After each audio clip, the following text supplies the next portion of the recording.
daging berkat. Sebab itu janganlah seorang kata tak naklah makan daging korban, tak. Makan. Quran kata makan. Allah yang suruh kita makan. Kenapa kita nak makan pula? Boleh. Dia tak ada syarat satu orang dapat sekilo. Tak ada syarat.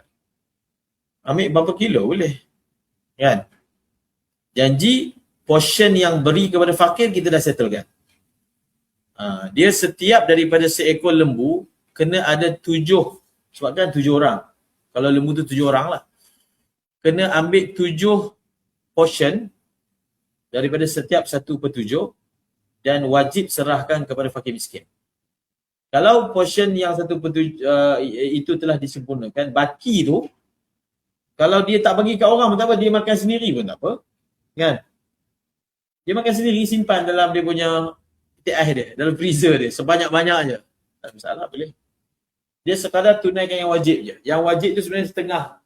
Daripada 1/7 tu, setengah kilo pun sudah memadai. Dia sekadar sekali lauk. Sikit je sebenarnya. Yang baki tu tak bagi langsung, boleh. Kan? Dia makan sendiri, simpan, boleh. Dia wajib bagi 1 bahagian saja kepada fakir miskin. So kalau ada 7 orang, 7 bahagian. Faham? Macam kes cerita kat Yaman lah. Dia orang kan bila hantar sembelih, dia bawa satu plastik semua dia punya, dia bawa, dia bagi sendiri. Dia bagi ke, dia makan kat rumah dia ke, pulang pada dia.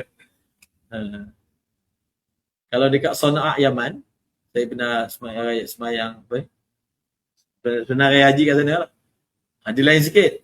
Lepas semayang raya, kita akan nampak ada lori-lori tepi jalan. Lori, atas lori tu ada kambing, ada lembu. Balik, sementara nak sampai rumah tu, pergi kat lori tu, saya nak kambing ni. Dia akan sembelih tepi jalan tu, dia akan lapah tepi jalan tu, lepas tu kita bawa balik ke rumah. Macam tu.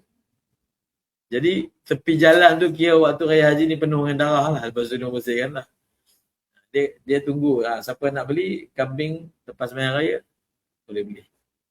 Biasanya kambing lah, lembu besar sangat kan nak kambing.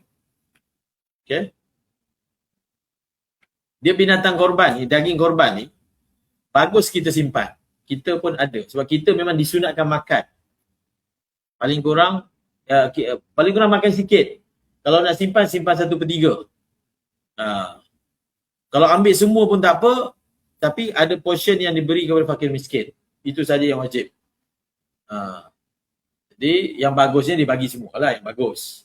Tapi kalau yang sederhana 1/3 dia ambil. Bagusnya kita simpan daging korban ni. Sebab daging korban ni daging berkat. Daging berkat. Sebab itu janganlah seorang kata tak naklah makan daging korban, tak. Makan. Quran kata makan. Allah yang suruh kita makan. Kenapa kita nak makan pula? Fakulu minha. Makanlah oleh kamu daripadanya. Sebab daging korban ni dipanggil daging ibadah. Kalau kita tengok ulama kat India, dia simpan daging korban. Dia akan guna daging korban tu bila ada tetamu yang istimewa datang, dia akan masak bagi. Maksudnya itu daging special. Daging korban ni kita tak boleh beli kat pasar. Daging lembu boleh beli kat pasar, daging korban tak boleh beli kat pasar. Jadi, kalau ada peluang simpan daging korban, kita simpan bukan sebab kita tamak daging, boleh. Jadi kita beli daging sendiri bukan tak ada duit. Tapi nak beli daging korban tak ada.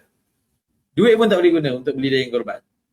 Jadi, kalau dapat daging korban, kita ambil atas dasar bukan sebab kita tamak dengan daging, kita tamak dengan daging ibadat ni. Dia ada barakah pada daging ibadah ni. Masa kita pergi ziarah ke India tu, dah ada berapa bulan dah lepas raya haji, kita tetamu kat rumah seorang ulama tu, dia bagi kita makan daging korban. Sebagai memuliakan tetamu, bagi daging yang ni, yang bagus ni, iaitu daging korban. Lebih hebat daripada wagyu.